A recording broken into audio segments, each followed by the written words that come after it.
இந்த புதிய மாதம் வாக்குத்தத்த ஆராதனைக்கு உங்கள் யாவரையும் வரவேற்கிறேன்.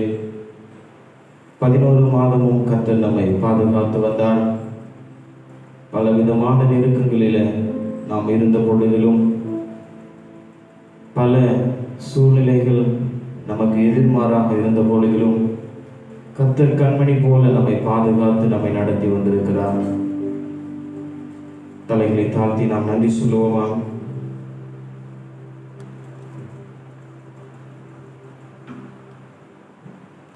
ஊற்று தண்ணீரே எந்தன் தேவ ஆவியே, ஜீவநதியே என்னில் பொங்கி பொங்கி வா.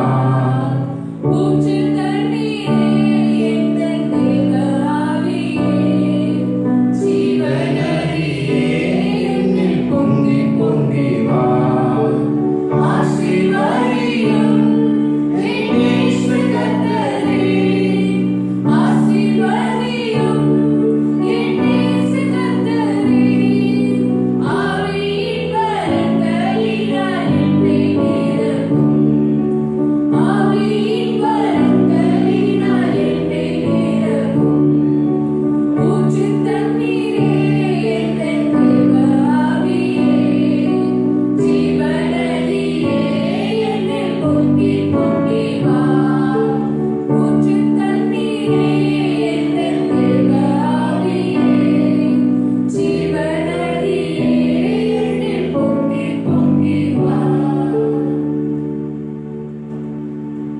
படிட்டு இந்த ஆராதனைக்கு ஆரம்பமாக கர்த்தரை நோக்கி நாம் செபிப்போம்.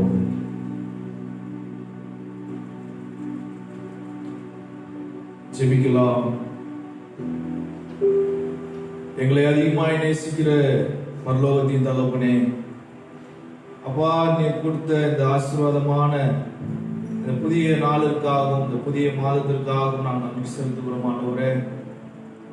தகப்பனே, கடந்த 11 மாதங்களையும் எங்களை நீ கண்ணின் மணியை போல தகப்பனே சுவாமி அப்பா, அநேக போராட்டத்திலையும் நிந்தனையிலும் ஆண்டவரே, அநேக எங்களை சுற்றிலும் ஆண்டவரே ரட்சகரே பயத்திலும் கலகத்திலும்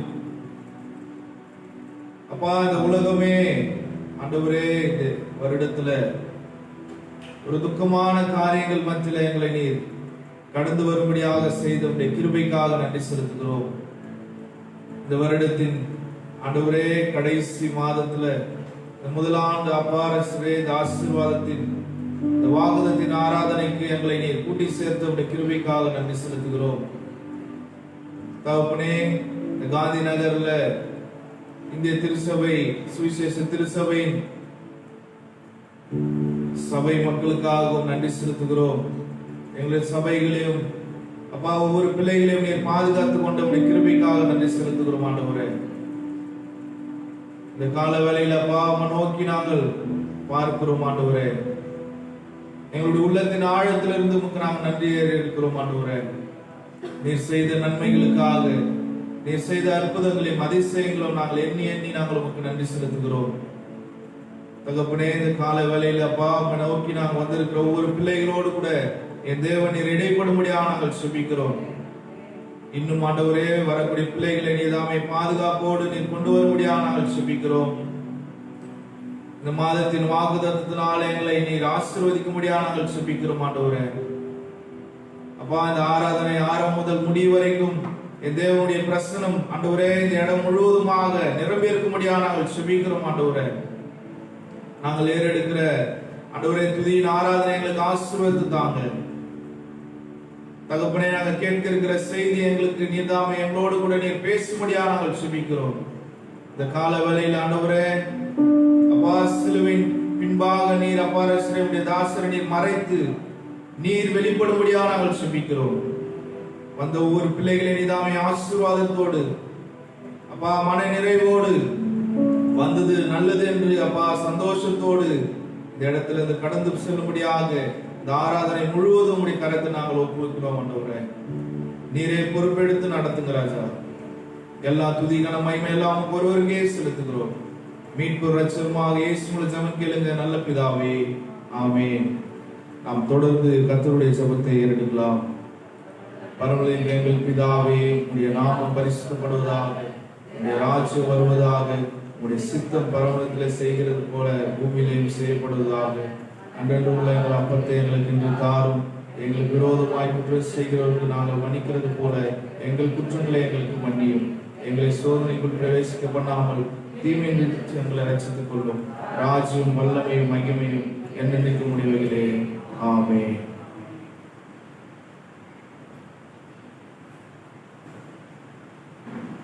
இந்த ஆராதனைக்கு ஆரம்பமாக சபையார் யாவரும் எழுந்து நின்று நம்முடைய இசை பாடல் புஸ்தகத்திலே 35வது பாடல், சர்வ சிருஷ்டிக்கும் எஜமான நீரே என்ற பாடலை நாம் கரங்களை தட்டி பாடுவோம்.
103 சங்கீதத்தை முறையாக வாசிக்க கேட்போம்.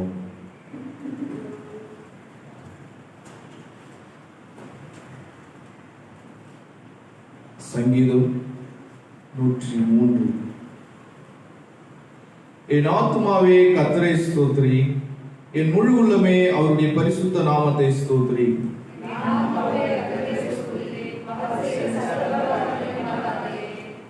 அவர் உன் அக்கிரமங்களை எல்லாம் மன்னித்து உன் நோய்களை எல்லாம் குணமாக்கி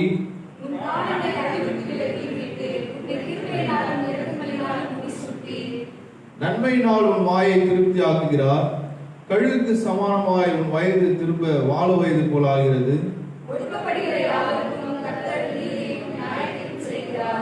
அவர் தமது வழிகளை மோசேக்கும் தமது கிரியைகளை இஸ்ரவேல் புத்திரருக்கும் தெரிய பண்ணினார்.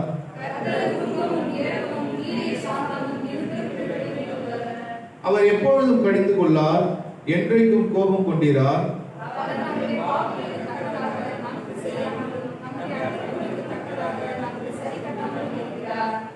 பூமிக்கு வானம் எவ்வளவு உயரமா இருக்கிறதோ அவருக்கு பயப்படுகிறவர்கள் மேல் அவருடைய கிருபையும் அவ்வளவு பெரிதா இருக்கிறது.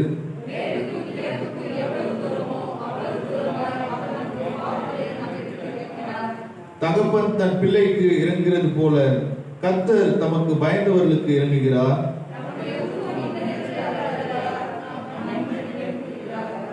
மனுஷனுடைய நாட்கள் புல்லுக்கூப்பா இருக்கிறது, வெளியின் புஷ்பத்தை போல் பூக்கிறார்.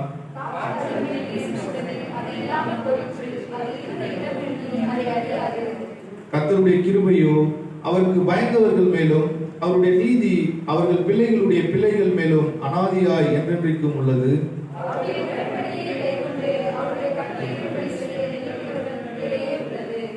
கர்த்தர் வானங்களில் தமது சிங்காசனத்தை ஸ்தாபித்திருக்கிறார், அவருடைய ராஜரீகம் சர்வத்தையும் ஆளுகிறது.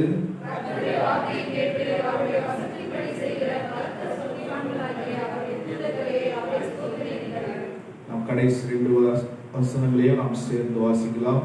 கர்த்தருக்கு பிரியமானதை செய்து அவர் பணிவிடைக்காரராயிருக்கிற அவருடைய சர்வ சேனைகளை அவரை ஸ்தோத்திரியுங்கள். கர்த்தர் ஆளுகிறார், அவருடைய சகல கிரியைகளை அவரை ஸ்தோத்திரியுங்கள். ஆத்மாவே கர்த்தரை ஸ்தோத்திரி. பிதாவுக்கும் ஆவிக்கும் பரிசுத்த ஆவிக்கும் மகிமை உண்டாவதாக. ஆதியிலும் இப்பொழுதும்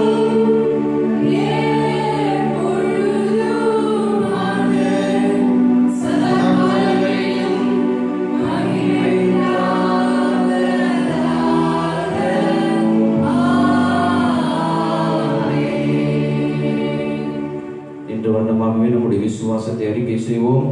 வானத்தையும் பூமியை படைத்த சர்வ வல்லமை உள்ள பிதாவாகிய தேவனை விசுவாசிக்கிறேன். அவருடைய ஒரே பேரான குமாரனாகிய நம்முடைய நாதர் இயேசு கிறிஸ்துவை விசுவாசிக்கிறேன். அவர் பரிசுத்த ஆவியினாலே கன்னிமரியாளிடத்தில் உட்பவித்து பிறந்தார். பொந்திய பிலாத்துவின் காலத்தில் பாடுபட்டு சிலுவையில் அறையுண்டு மரித்து அடக்கம் பண்ணப்பட்டு பாதாளத்தில் இறங்கினார். 3ஆம் நாள் மரித்தோரிடத்திலிருந்து எழுந்தருளினார். பரமண்டலத்துக்கு ஏறி சர்வ வல்லமை உள்ள பிதாவாகிய தேவனுடைய வலது பாரசத்தில் வீட்டிருக்கிறார். அவ்விடத்தில் இருந்து உயிருள்ளோரையும் மரித்தோரையும் நியாயம் தீர்க்க வருவார். பரிசுத்த ஆவியானவரையும் விசுவாசிக்கிறேன். பொதுவாயிருக்கிற பரிசுத்த சபையும் பரிசுத்தவானுடைய ஐக்கியமும் பாவ மன்னிப்பும் சரீர உயிர்த்தெழுதலும் நித்திய ஜீவனும் உண்டு என்று விசுவாசிக்கிறேன். ஆமென். சபையார் யாவரும் அமரும்படி கேட்டுக்கொள்கிறேன். முதலாம் வேத பாடமாக மத்தேயு எழுதின சுவிசேஷ பாடம் 1ஆம் அதிகாரம் வசனம் 21 தொடங்கி 25 முடிய.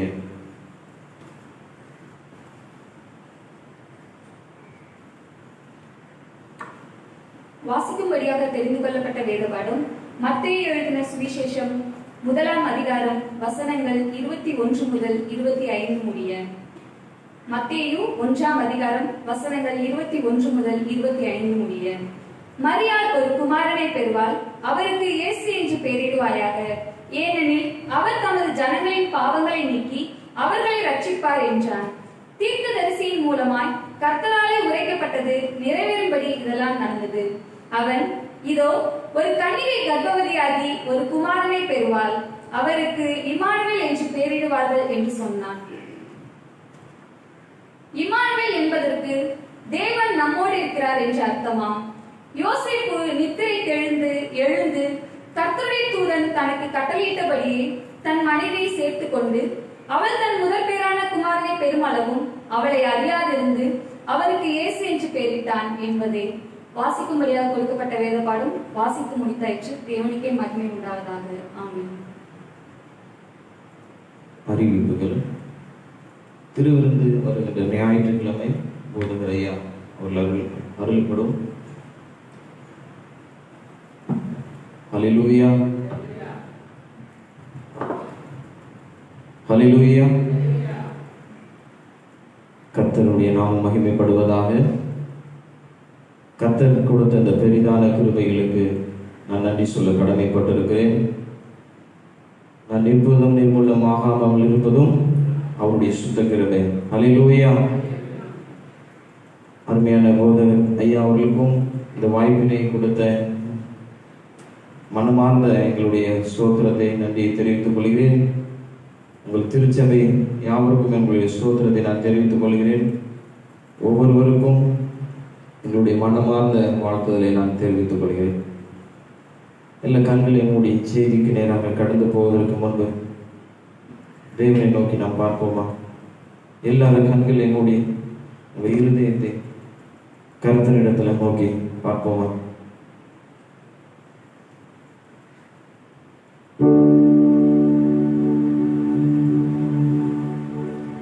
உம்மோடு இருப்பதுதான்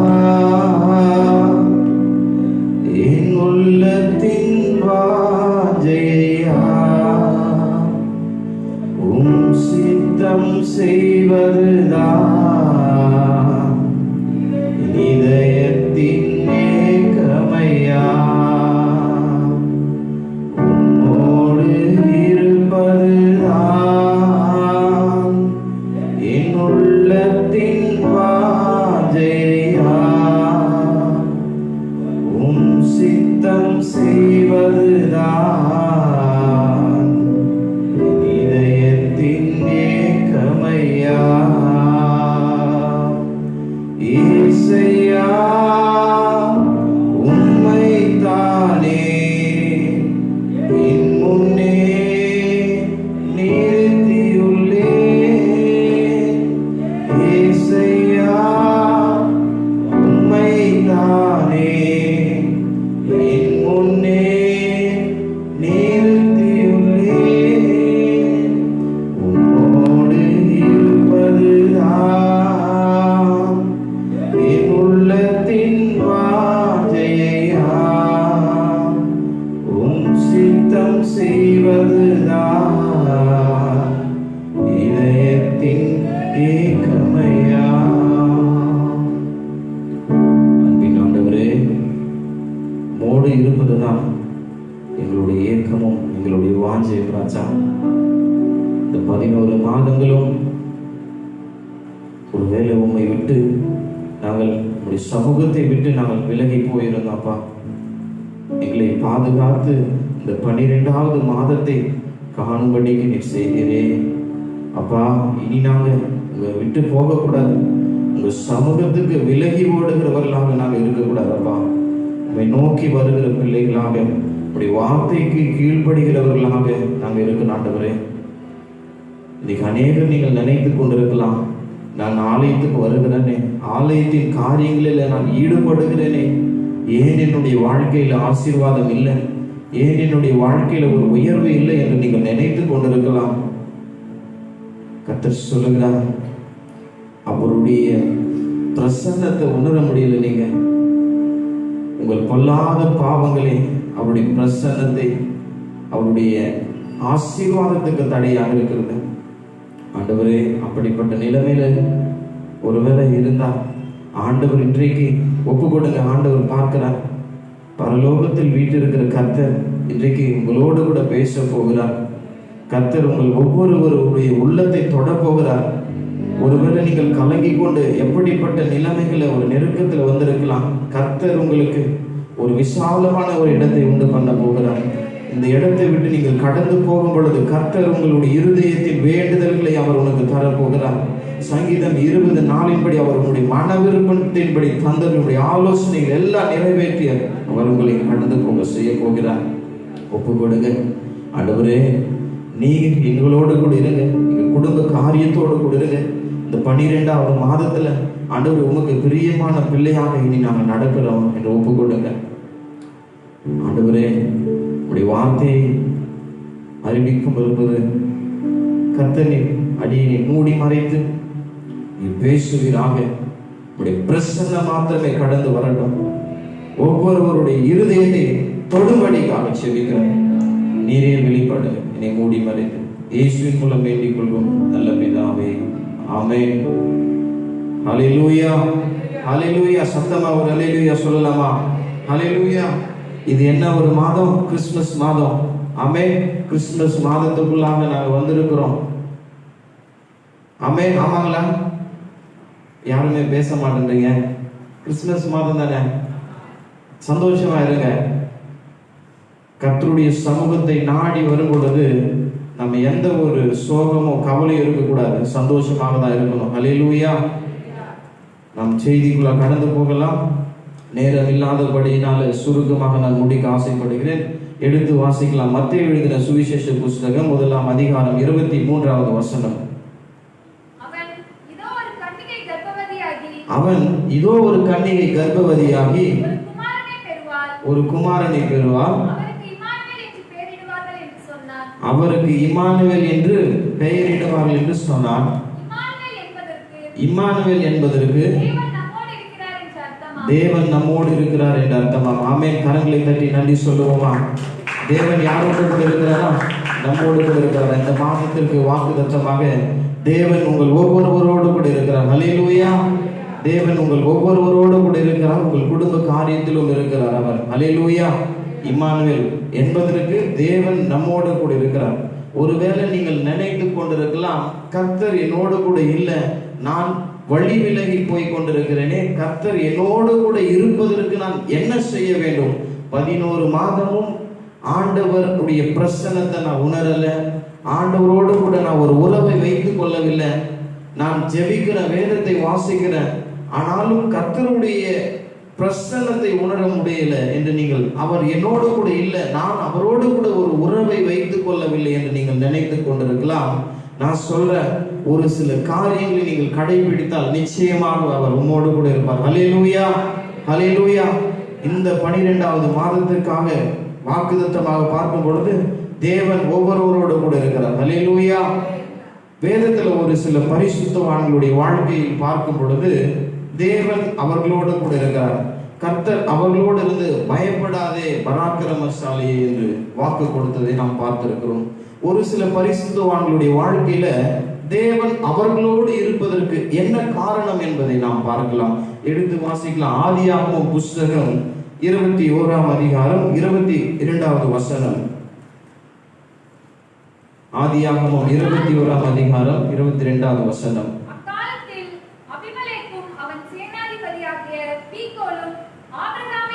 ஆபிரகாமை நோக்கி நீ செய்கிற காரியங்கள் எல்லாவற்றிலும் தேவன் உன்னுடனே இருக்கிறார். பாருங்க. ஹல்லேலூயா. ஆபிரகாமை பார்த்து சொல்லுகிறாங்க, நீ செய்கிற ஒவ்வொரு காரியத்திலும் தேவன் உன்னோடு இருக்கிறார். இந்த வசனத்தை அவர்கள் சொல்லுகிறார்கள். தேவன் ஆபிரகாமோடு கூட இருப்பதற்கு என்ன காரணங்கள் என்பதை நாம் சற்று தியானிக்கலாம். ஆபிரகாம் என்று நாம் பார்க்கும் பொழுது விசுவாசிகளின் தகப்பன், அநேக வாக்குத்தத்தங்களை சுதந்திரித்த ஒரு மனிதன் என்று வேதத்தில் நாம் பார்க்கிறோம். இந்த வாக்குத்தத்தம் ஆபிரகாமுக்கு கிடைத்ததற்கு என்ன காரணங்கள், தேவன் ஆபிரகாமோடு இருந்ததற்கு என்ன காரணம் என்று நாம் பார்க்கலாம். பொருளாசை இல்லாத ஆபிரகாம் முதலாவது காரியம். தேவன் ஆபிரகாமோடு இருப்பதற்கு காரணம் பொருளாசை இல்லாத ஆபிரகாம். இரண்டாவது பார்க்கும் பொழுது கண்டிப்பாக நேர்மையாக இருந்த ஆபிரகாம். மூன்றாவது பார்க்கும் பொழுது தசமபாகம் கொடுத்த ஆபிரகாம். எடுத்து வாசிக்கலாம். ஆதியாகமம் புஸ்தகம் 14ஆம் அதிகாரம் 21-22வது வசனம். சோதோமின் ராஜா ஆபிராமை நோக்கி ஜனங்களை எனக்கு தாரும், பொருள்களை நீர் எடுத்துக்கொள்ளும் என்றான்.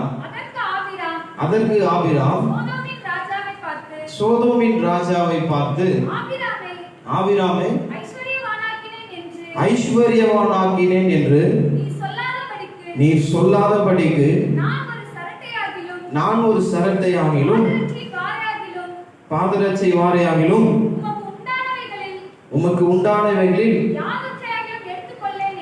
யாதொன்றையாகிலும் எடுத்துக்கொள்ளேன் என்று வானத்தையும் பூமியையும் உடையவராகிய போதுங்க. 21வது வசனத்துல பார்த்தோம், சோதோமின் ராஜா ஆபிரகாமை பார்த்து சொல்லுகிறார், உன்னோடு இருக்கிற ஜனங்கள், அந்த ஜனங்களை எனக்கு தாரும், நான் உனக்கு இந்த இடத்தெல்லாம் நான் தர, வெள்ளி பணம் எல்லாவற்றையும் தர, நீ எடுத்துக்க, அந்த ஜனங்களை மாத்திரம் எனக்கு தாரும் என்று சோதோமின் ராஜா சொல்லுகிறதை இந்த வேத வசனத்துல பார்க்கிறோம். அதற்கு மாறாக ஒரு ராஜா நம்மை பார்த்து சொல்லும் பொழுது நாம் கீழ்ப்படிவோமா? ராஜா நம்மை பார்த்து இதை எனக்கு கொடு, நான் இதை தரேன்னு சொல்லும் பொழுது நாம் என்ன செய்வோம்? கண்டிப்பா செய்வோம். ஆனா ஆபிரகாம் அந்த இடத்துல பார்க்கும் பொழுது சோதோமின் ராஜா கிட்ட சொல்றாரு, எனக்கு வேண்டாம். நீங்க சொல்லுவீங்க, ஆபிரகாம் இன்றைக்கு இருக்கிற ஐஸ்வர்யவனாக நிலைமைக்கு நான் தான் காரணம் என்று நீ சொல்லுவீர், எனக்கு வேண்டாம் என்று அவன் கொடுக்கிற அந்த ஆஸ்தியின் மீது ஆசை இல்லாதவனாக இருந்தான். அவன் கொடுக்கிற அந்த தங்கத்தின் மீது, வெள்ளியின் மீது, நிலத்தின் மீது அவன் ஆசை இல்லாதவனாக, வேண்டாம், கர்த்தருடைய ஆசீர்வாதமே ஐஸ்வர்யத்தை தரும் என்று ஆபிரகாம் அந்த இடத்துல விலகி போனதை நாம் பார்க்கிறோம். அல்லேலூயா. ஆபிரகாம் பார்க்கிறோம், ஆதியாகமம் 14 நோட் பண்ணி வைத்துக் கொள்ளுங்கள். 21, 22வது வசனத்துல பொருள் ஆசை இல்லை, அதனால ஆண்டவர் அவனோடு கூட இருக்கிறார். அல்லேலூயா. அந்த பொருள், அந்த அழிந்து போகிற பொன் வெள்ளிக்கு அவன் விலகி ஓடுகிறவனாக காணப்படுகிறான். இதனால ஆண்டவர் அவனோடு கூட இருப்பதற்கு ஒரு காரியம். இரண்டாவது பார்க்கும் பொழுது கண்டிப்பு நேர்மையாக இருந்த ஆபிரகாம். கண்டிப்பு நேர்மையாக இருக்கும் பொழுது நிச்சயமாகவே கர்த்தர் நம்மோடு கூட இருப்பாரா என்கிற ஒரு சந்தேகம் அநேகருக்குள்ள ஏற்படும். எடுத்து வாசிக்கலாம். ஆதியாகமம் 18:19வது வசனம். 18வது அதிகாரம் 19வது வசனம். கர்த்தர் ஆபிரகாமுக்கு சொன்னதை நிறைவேற்றும்படியாக ஆபிரகாம் தன் பிள்ளைகளுக்கும் தன் பின்வரும் தன் வீட்டாருக்கும் நீங்கள் நீதியும் நியாயத்தை செய்து போதுங்க. கர்த்தருடைய வழியை காத்து நடவுங்கள், நீதியையும் நேர்மை. ஆபிரகாம் பாருங்க, அந்த இடத்துல தன்னுடைய பிள்ளைகளுக்கும் பின்வருகிற வீட்டார் அனைவருக்கும் சொல்லிக் கொடுக்கிறார், நீதியும் நியாயமும் இருக்கணும், கர்த்தருடைய வழியை காத்து நடக்க வேண்டும் என்று ஆபிரகாம் அங்க கண்டிக்கிறதை நாம் பார்க்கிறோம். ஒரு கண்டிப்புள்ள ஒரு மனிதனாக காணப்படுகிறார். இன்றைக்கு நம்முடைய வாழ்க்கையில் பார்க்கும் பொழுது நாம் நம்முடைய பிள்ளைகளை கிறிஸ்துவ வழியில தேவ சமூகத்துக்கு வேதத்தின்படி நாம் நடக்கிறோமா என்று நாம் சற்று தியானிக்கிறவர்களாக நாம் இருக்க வேண்டும். ஆபிரகாமோடு கூட கர்த்தர் இருப்பதற்கு இரண்டாவது காரணம், கண்டிப்பும் நேர்மையுமான மனிதன், கர்த்தருக்கு கீழ்ப்படுகிற மனிதன், கர்த்தருடைய பிரமாணங்களை பின்வருகிற சந்ததிக்கு அவன் கற்று தருகிற ஒரு மனிதனாக காணப்படுகிறான். ஆண்டவர் இதை பார்த்து ஆபிரகாம் மீது பிரியம் வைத்திருக்கிறார். இன்னைக்கு நம்முடைய வாழ்க்கையில நம்முடைய பிள்ளைகளுடைய வாழ்க்கை வழி விலகி போகிறதற்கு காரணம் அநேக பெற்றோர்கள் தான். இன்னைக்கு பிள்ளைகள் தனி அறையில என்ன செய்கிறாங்க என்று அநேக பெற்றோர்கள் பிள்ளையை குறித்து கவனிக்கிறதில்ல. அநேக பெற்றோர் தாய் தகப்பன்மார்கள் பிள்ளை எங்க போறான், எங்க வரான், அவன் சர்ச்சுக்கு போறானா, பைபிள் படிக்கிறானா, ரூம்ல என்ன செய்யறான் என்று இன்னைக்கு அநேக பெற்றோர்கள் பார்க்கிறதில்ல. அதனாலதான் இன்னைக்கு அவர்கள் தேவனுடைய சமூகத்தை அவர்கள் விலகி போகிறவர்களாக இருக்கிறார். ஆமென். ஆமாங்களா? உண்மையா இல்லைங்களா?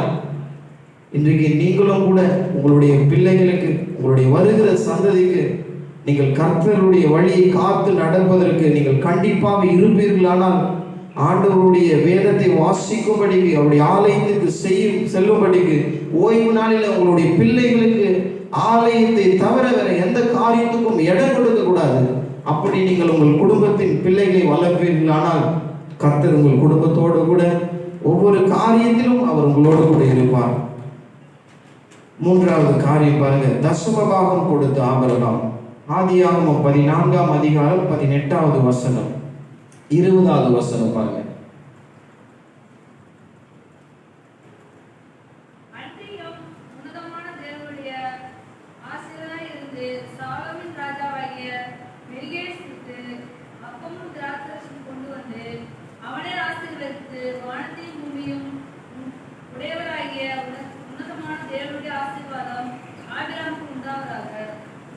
பாருங்க, அந்த இடத்துல பார்க்கிறோம் 18வது வசனத்தை 20வது வசனத்தை படித்து பார்க்கும் பொழுது கர்த்தருக்கு அவன் தசமபாகம் கொடுத்தான் என்று வேதம் சொல்லுகிறது. எனக்கு அன்பானவர்களே, இன்றைக்கு ஆண்டவருடைய திருச்சபையில மாதந்தோறும் நாம் தசமபாகம் கர்த்தருடைய சமூகத்துல நாம் கொண்டு வரும் பொழுது ஆண்டவர் நமக்கு நம்மோடு இருந்து நம்மை நடத்துகிறவராக இருக்கிறார். மல்கியாவின் புஸ்தகம் 3ஆம் அதிகாரம் 10வது வசனத்துல பார்க்கும் பொழுது கர்த்தருக்கு நாம் தசமபாகம் கொடுக்கும் பொழுது வானத்தின் பல கனிகளை திறந்து இடம் கொள்ளாமல் போக மட்டும் உங்கள் மேல் ஆசீர்வதிப்பார். அல்லேலூயா.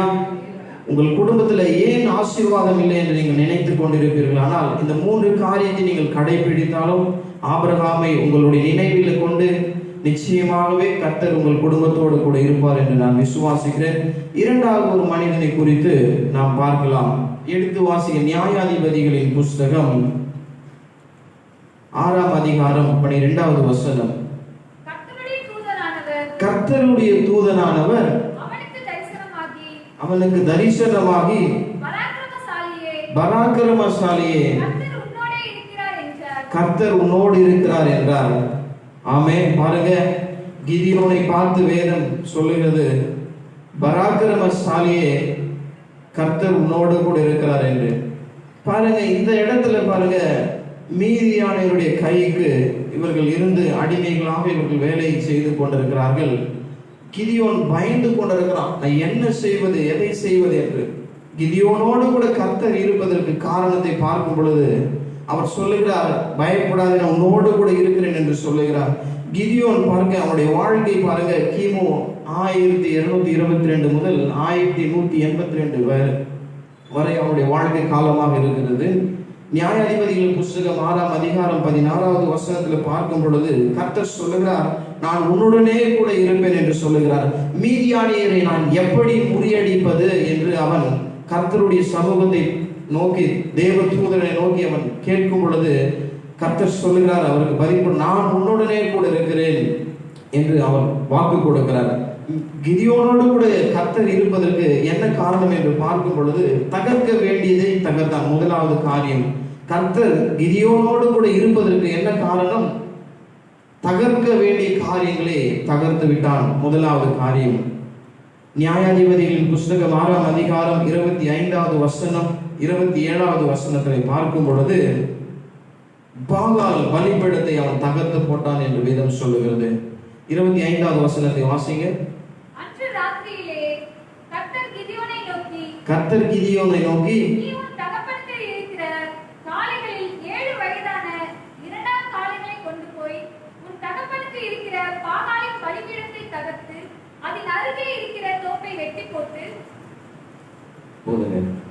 பாருங்க, வேதம் சொல்லுகிறது தகர்க்க வேண்டிய காரியத்தை கிதியோன் தகர்த்தான். அதனால கர்த்தர் அவனோடு கூட இருக்கிறார்.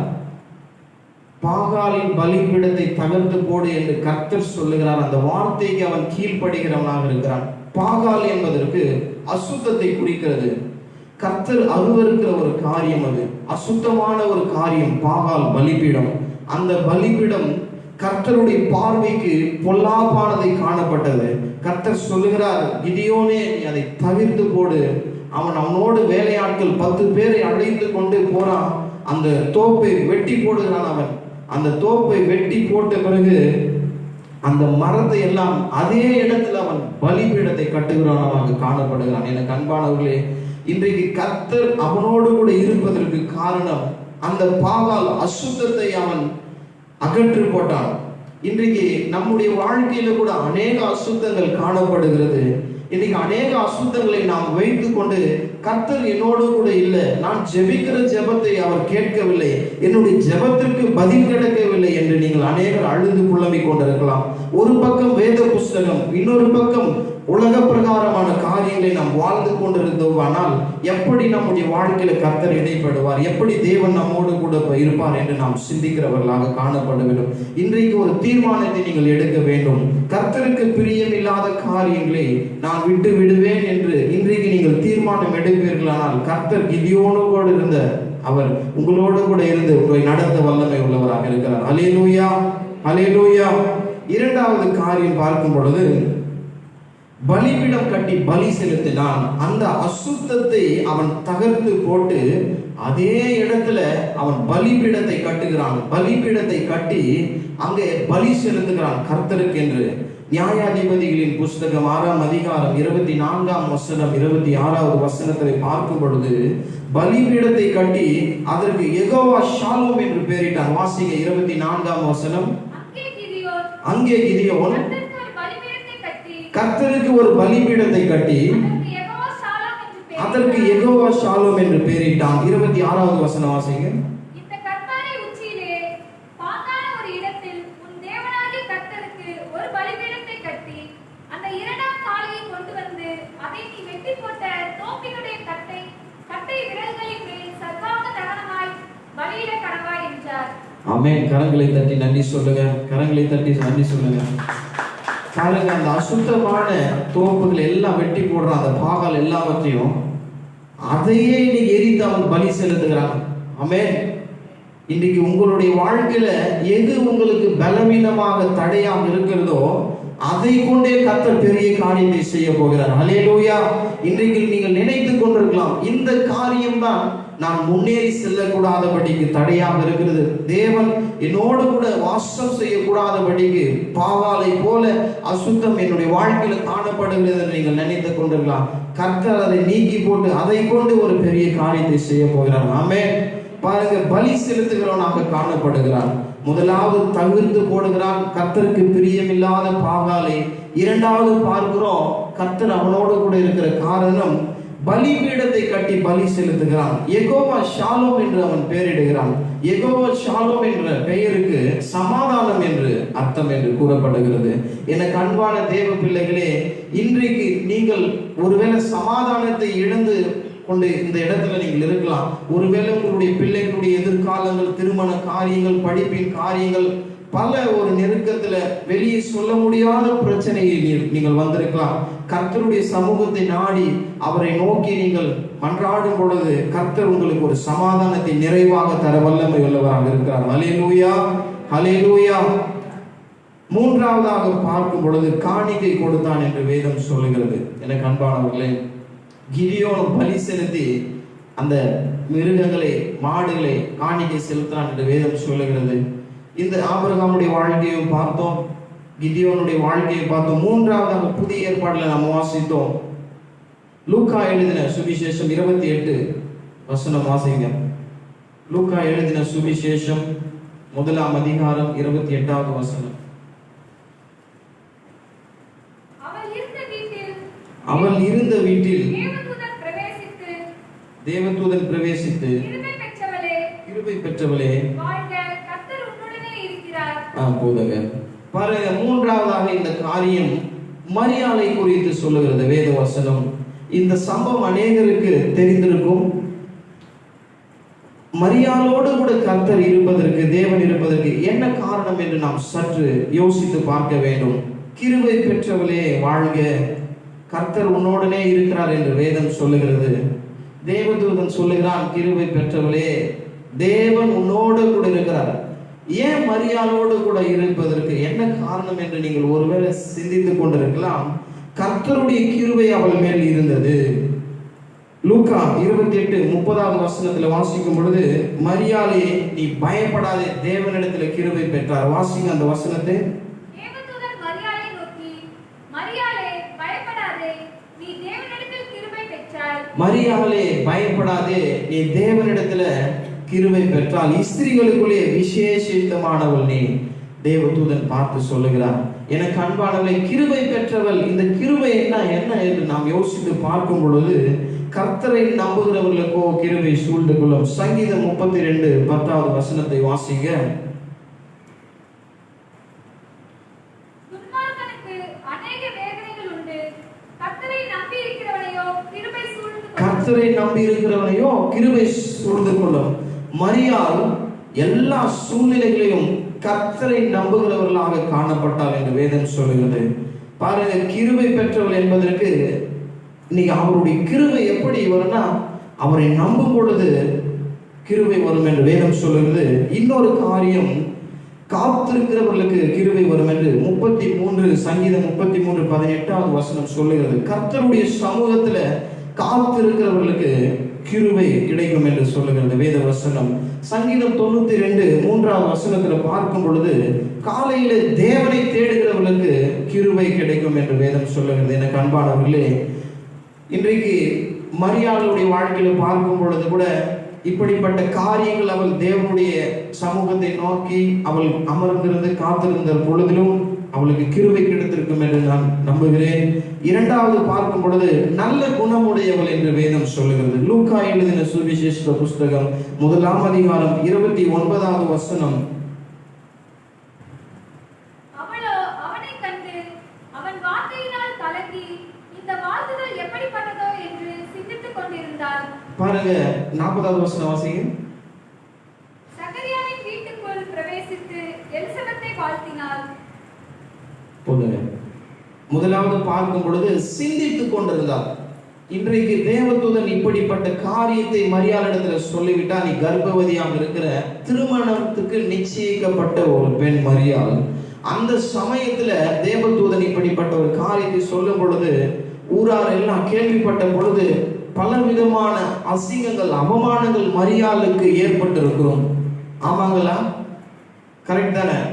ஆனாலும் தேவதூதன் இதை சொன்ன பிறகு அவள் 29 வசனத்துல பார்க்கும் பொழுது அவளுக்கு இருந்த என்ன குணாதிசயம், நல்ல குணாதிசயம் பார்க்கும் பொழுது சிந்தித்துக் கொண்டிருக்கிறவளாக இருக்கிறார். இப்படி நடந்துச்சு, இப்ப தேவதூதன் வந்தா இப்படி சொன்னா, அவ போய் ஊரார்கிட்ட உறவினர்கிட்ட அவ கேட்கல, சிந்திக்கிறவர்களாக அவள் காணப்படுகிறார்.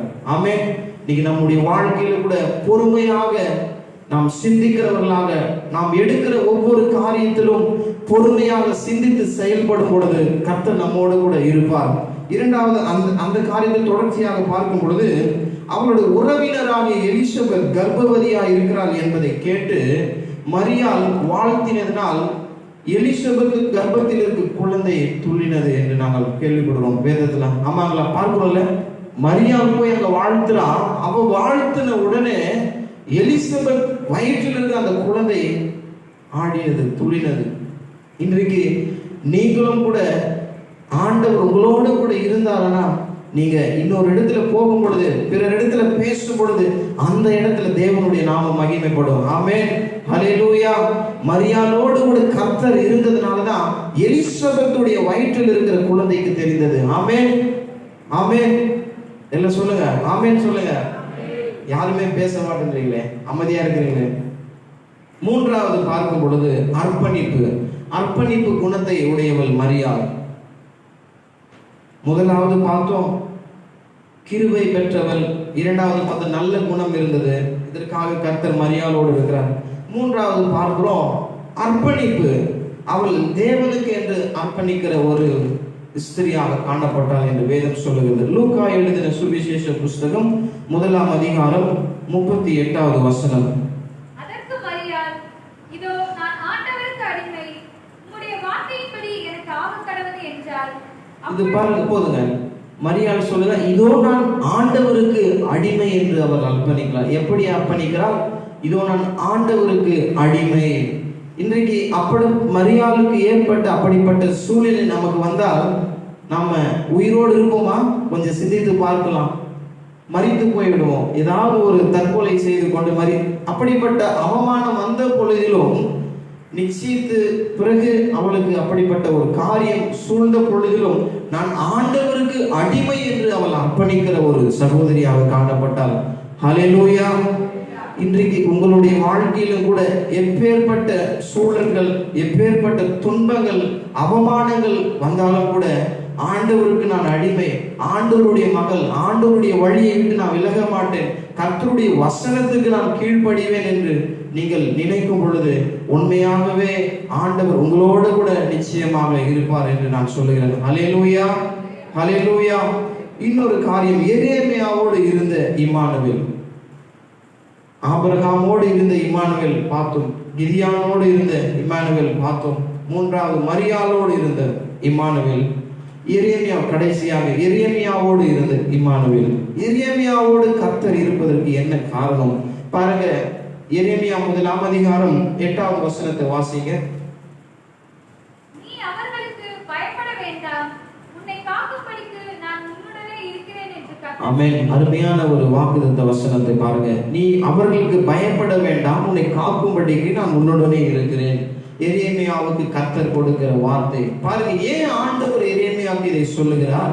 எரேமியாவோடு கூட கர்த்தர் இருப்பதற்கு என்ன காரணம் என்று பார்க்கும் பொழுது, முன் குறிக்கப்பட்டவன் முதலாவது எரேமியா.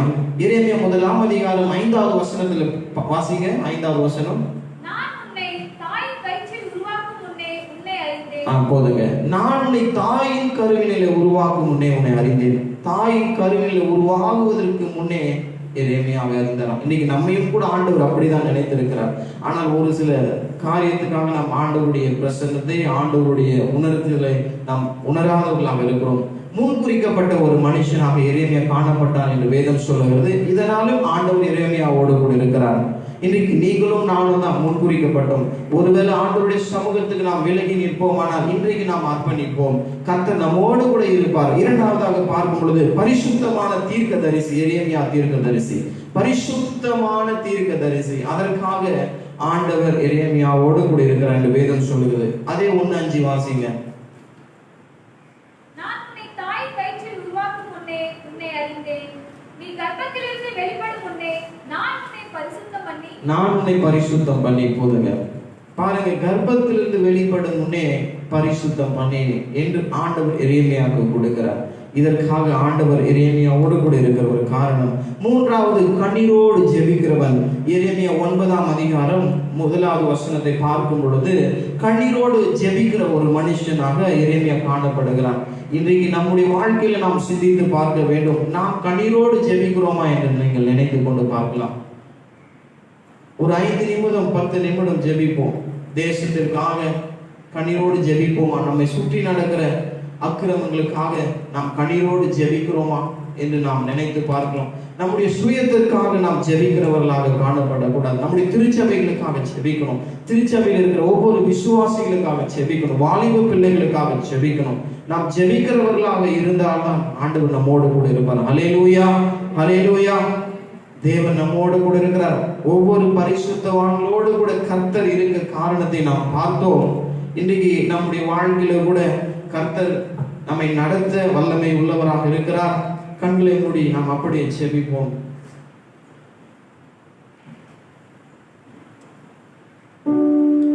Thank you, Jesus. ஆண்டவரே, அடியை மூடி மறைத்து நீ பேசினதற்காக நன்றி செலுத்துகிறேன். எல்லாம் வாயை திறந்து ஸ்தோத்திரம் சொல்லுவோமா? எல்லாம் வாயை திறந்து ஆண்டவரே நீர் என்னோடு கூட இருங்கப்பா, அப்பா நீர் என்னோடு கூட இருங்க என்று சொல்லுங்க. எல்லா வாயை திறந்து சொல்லுங்க. யாரும் வெட்கப்படாதீங்க. கர்த்தரிடத்துல பேசுவதற்கு என்ன நீங்க வெட்கப்படுவது?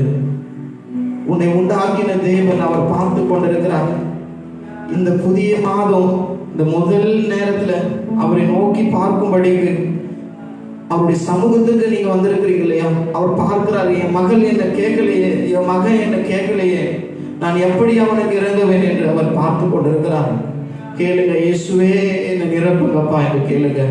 இயேசுவே என்னை நிரப்புங்க. கேளுங்க, சத்தமாக சத்தமாக கேளுங்க. அவர் நிரப்ப வல்லமை உள்ளவராக இருக்கிறார். நீங்க மனிதரிடத்துல கேட்டு நீங்கள் அதை பெற்றுக்கொள்ளாமல் இருக்கலாம். ஆண்டவரிடத்தில் நீங்க கேட்கும் பொழுது அதை அவர் சம்பூர்ணமாக தர வல்லமை உள்ளவராக இருக்கிறார். ஆண்டவரே உடைய வல்லமையினால நிரப்புங்கப்பா, உடைய வல்லமையினால நிரப்புங்க. ஆண்டவரே உடைய வல்லமை வல்லமை வல்லமை தேவ வல்லமை கடந்து வரும்படிக்கு செபிக்கிறேன். ஒரு தேவ பிரசன்னம் இப்பொழுது பிள்ளைகளை தொடும்படிக்கு செபிக்கிறேன். தெய்வீக வல்லமை கடந்து வரும்படிக்கு செபிக்கிறேன். இப்பொழுது 11 மாதமும் காணக்கூடாத சந்தோஷத்தை கர்த்தர் இந்த 12வது மாதத்துல தரும்படிக்காக செபிக்கிறேன். ஆண்டவரே நீங்க வெறுமையாக போகக்கூடாது. கேளுங்க, பரிசுத்த ஆவியானவரை தொடுவீராக. இந்த காலை வேளையில தேவ வல்லமை தேவ பிரசன்னம் நிரப்பட்டோம். தேவ வல்லமை பெற்றுக்கொள்ளுங்க. வல்லமை புதிய வல்லமையினால இன்னைக்கு கடந்து போகணும். ஒரு புதிய பிரசன்னத்தோடு தான் இன்னைக்கு கடந்து போகணும். என்னுடைய வேலை ஸ்தலங்களில் ஒரு மாற்றம் வரணும். என்னுடைய தொழிலில் ஒரு உயர்வு வரணும். என்னுடைய படிப்பின் காரியத்தில் ஒரு மாற்றங்கள் வரணும் என்று கேளுங்க. ஆண்டவரே, நம்முடைய வல்லமை உள்ள கரம் பிள்ளைகளை தொட்டபடிக்கு செபிக்கிறப்பா. வியாதி நிமித்தம் வந்திருக்கிற பிள்ளைகளை கர்த்தர் ஒரு சுகத்தை தரும்படிக்காக செபிக்கிறேன். பலவீனங்கள் மாறட்டும் இயேசுவின் நாமத்தில். இப்பொழுது எல்லா பலவீனங்கள் கடந்து போகும்படிக்கு செபிக்கிறேன். எல்லா பலவீனத்தின் ஆவிகள் இப்பொழுது நிர்மூலமாகட்டும். எல்லா பாதிக்கப்பட்ட உறுப்புகளை கர்த்தர் தொடுவீராக இயேசுவின் நாமத்தில். இப்பொழுது வலிகள் விலகும்படிக்காக செபிக்கிறேன். எல்லா வலிகள், எல்லா பாதிக்கப்பட்ட உறுப்புகள், நரம்பு பிரச்சனைகள் இயேசுவின் நாமத்தில் மாறும்படிக்கு செபிக்கிறேன். இயேசுவின் நாமத்தில் புதிதாக படட்டும். 12 மாதமும் 11 மாதமும் நீங்கள் வலியோடு கூட, வேதனையோடு கூட, கடன் பிரச்சனைகளோடு கூட, பல நெருக்கங்கள், பல கண்ணீரின் மத்தியில் நீங்கள் இருக்கலாம். கர்த்தர் உங்களுடைய கண்ணீரை ஆனந்த களிப்பாக மாற்றப் போகிறார். விசுவாசிக்கிறவங்க கரங்களை தட்டி நன்றி சொல்லுங்க. விசுவாசிக்கிறவங்க கரங்களை தட்டி நன்றி சொல்லுங்க. கரங்களை தட்டி, ஆண்டவரே என்னோடு கூட இடைப்பட்டதற்காக நன்றி செலுத்துகிறேன். என்னோடு கூட ஆண்டவரே உடைய பிரசன்னம் ஆளுகை செய்ததற்காக நன்றி செலுத்துகிறேன். தேவ வல்லமை பரிசுத்த ஆவியோட அபிஷேகம் என்னை நடத்தட்டும் என்று கேளுங்க. ஆண்டவருடைய வல்லமை ஒவ்வொரு பிள்ளைகள் மீது இறங்கும்படி செபிக்கிறேன். ஒவ்வொரு குடும்பத்தின் மீது பரிசுத்த ஆவியானவருடைய ஆளுகை செய்யும்படி செபிக்கிறேன்.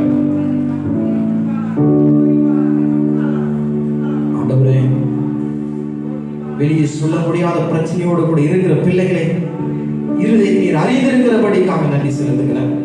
இம்மானுவேல ஒவ்வொருவரோடு கூட இருக்கும்படிக்காக செபிக்கிறேன். தேவன் நம்மோடு கூட இருக்கிறார் என்ற வாக்குத்தத்தத்தின்படி வேதத்தில் இருந்த பரிசுத்தவான்கள் வாழ்க்கையில் இருந்தது போல நீர் இருக்கும்படிக்கு செபிக்கிறேன். குடும்ப காரியங்கள் ஒவ்வொரு காரியத்திலும் கர்த்தர் இருக்கும்படிக்கு செபிக்கிறேன். எல்லா சூழ்நிலையிலும் கர்த்தர் நீர் பாதுகாத்துக் கொள்ளுங்க. போகிற வருகிலும் தேவதாமே பிள்ளைகளோடு இருந்து நடத்தும்படிக்கு செபிக்கிறேன். இந்த சபையில ஒவ்வொரு பொறுப்புல இருக்கிற பொறுப்பாளர்களுக்காக செபிக்கிற ஆண்டவரே, பெண்கள் ஐக்கிய சங்கத்திற்காக செபிக்கிறேன். போதகரை குடும்பத்திற்காக செபிக்கிறேன். இன்னும் அநேக இடங்களை வல்லமையாக ஐயாவை கொண்டு பயன்படுத்தும்படி செபிக்கிறேன். எங்களுக்கு உதவி செய்த வாலிபர்களுக்காக செபிக்கிறேன். கர்த்தர் அவர்களை கொண்டு நீ பெரிய காரியத்தை செய்ய இன்னும் ஊழியத்தில் பயன்படுத்தும்படி செபிக்கிறேன். மீட்பர் இயேசு மூலம் வேண்டிக் நல்ல பிதாவே, ஆமென். நாம் நின்ற வண்ணமாக கர்த்தருக்கு என்று கொடுக்கப்பட்ட காணிக்கைக்காக நம் ஈசி பாடல் புஸ்தகத்தில் 311வது பாடலை, தேசமே பயப்படாதே என்ற பாடலை நாம் பாடுவோம்.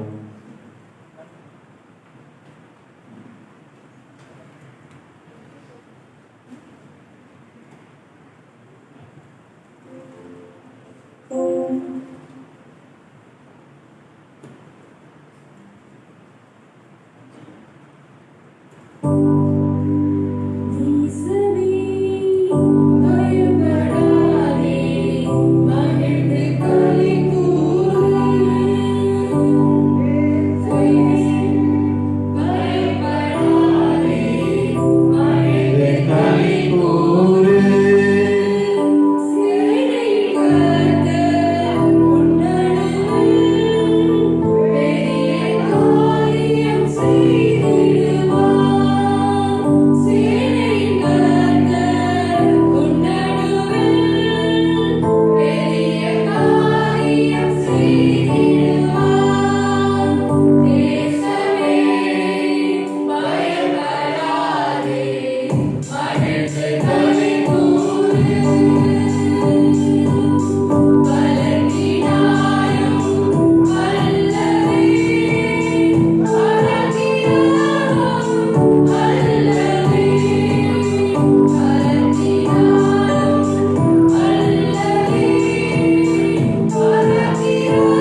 வானங்களையும் பூமியும் படைத்த சர்வ வல்லமுள்ள தெய்வமே, வானாதி வானங்கள்ல வாசம் செய்கிற தெய்வமே, உயிர் உள்ள தெய்வமே, பரிசுத்தம் உள்ள தெய்வமே,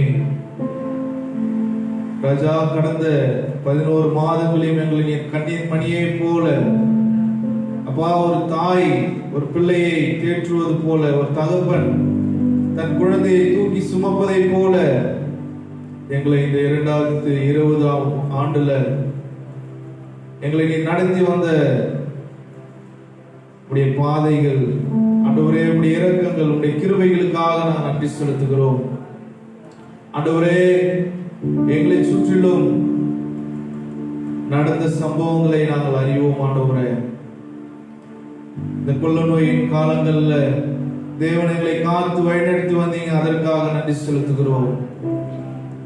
ஆண்டவரே, புயலின் மத்தியிலும் காற்றின் மத்தியிலும் வெள்ளங்கள் மத்தியிலும் எதுவும் எங்களை சேதப்படுத்தாதபடி இந்த நாளில் நாங்கள் கேட்ட சத்தியத்தின்படி இம்மானுவேல் தேவன் நம்மோடு கூட இருக்கிறார் என்ற வார்த்தையின்படி, ஆண்டவரே, இந்த மாதத்தின் வாக்குத்தத்தத்தின்படி நீர் எங்களோடு கூட அப்பா வந்திருக்கிற அருமையான ஒவ்வொரு பிள்ளைகளோடு கூட ஒவ்வொரு குடும்பத்தின் மேல் உடைய கிருபை, உடைய இரக்கம் இருந்ததுக்காக, இன்னும் இருப்பதற்காக நாங்கள் நன்றி செலுத்துகிறோம். ஆண்டவரே ராஜா, இந்த நாளில் நாங்கள் கேட்ட வார்த்தையின்படி ஆபிரகாமோடும் கிதியோனோடும் மரியாளோடும் எரேமியாவோடும் இருந்த அதே தேவன் நீர் என்னோடு எங்களோடு கூட இருப்பதற்கு நாங்கள் செய்ய வேண்டிய காரியங்களை அப்பா உடைய தாசர் மூலமாக நாங்கள் கேட்டிருக்கிறோம்.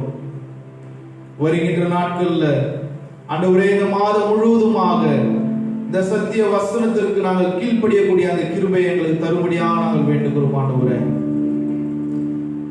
தகப்பனே, நீர் கொடுத்த உடைய வாக்குத்தத்தத்துக்காக நாங்கள் நன்றி செலுத்துகிறோம்.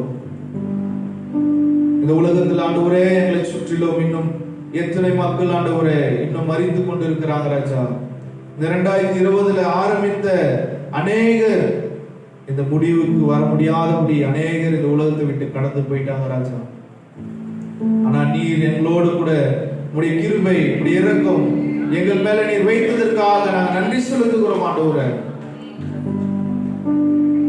உடைய கண்கள் எங்கள் மேல நீர் ஒவ்வொரு நிமிடமும் எங்களை நீர் பார்த்து கொண்டு ஆண்டவரே, எங்களுடைய தேவைகளை, எங்களுடைய போராட்டத்தின் மத்தியில, எங்களுடைய பயத்தின் வேலையில நீர் எங்களோடு கூட இருப்பதற்காக நாம் நன்றி செலுத்துகிறோம். தகப்பனே, இந்த காலவேளை ஆராதனை ஆரம்பம் முதல் இந்த முடிவு வரைக்கும் தேவனுடைய பிரசன்னத்தினால் எங்களை நீர் நிரப்பினதற்காக நன்றி செலுத்துகிறோம். நீர் எங்களோடு கூட பேசினதற்காக, இடைப்பட்டதற்காக நன்றி செலுத்துகிறோம். ஆண்டவரே தகப்பனே, தொடர்ந்து அப்பா அந்த திருச்சபை நீர் தாமே ஆசீர்வதிக்கும்படியாக, திருச்சபையில் அப்பா சிறு பிள்ளைகள், ஆண்டவரே வாலிபர்கள், ஆண்டவரே திருமணமானவர்கள், ஐயா வயோதிபர்கள், என் தேவனே இந்த திருச்சபை மக்கள், ஆண்டவரே குடும்பத்தினர் அனைவரோடு கூட நீர் இம்மானுவேலராக அப்பா இந்த வருடம் முழுவதுமாக இந்த உலகத்தில் நாங்கள் வாழுகிற வரைக்கும் இம்மானுவேல் நீர் எங்களோடு கூட இருக்கும்படியாக நாங்கள் சுபிக்கிறோம். நாங்கள் விசுவாசிக்கிறோம். ஆண்டவரே, நீர் எங்களோடு கூட இருக்கிறீர் என்று நாங்கள் விசுவாசிக்கிறோம்.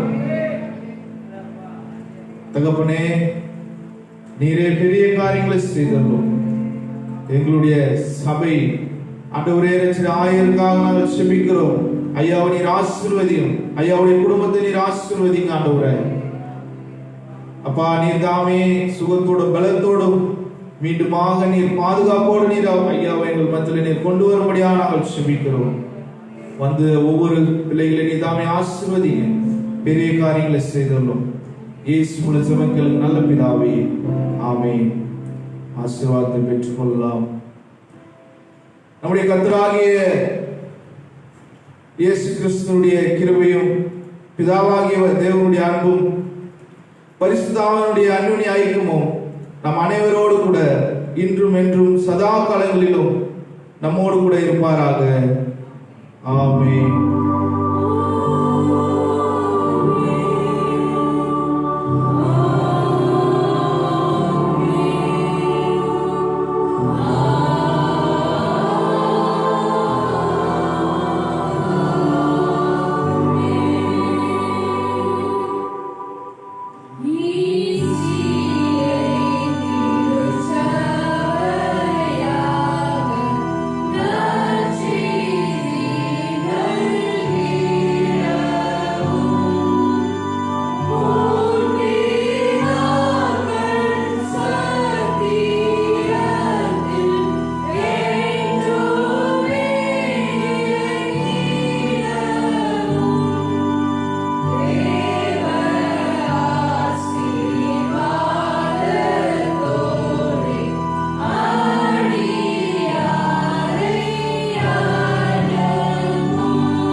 நாமத்தை ஸ்தோத்திரி. என் ஆத்மாவே கர்த்தரை ஸ்தோத்திரி. அவர் செய்த சகல உபகாரங்களை மறவாதே. ஆமென். கர்த்தர் உங்களோடு இருப்பாராக. சமாதானத்தோடு போ.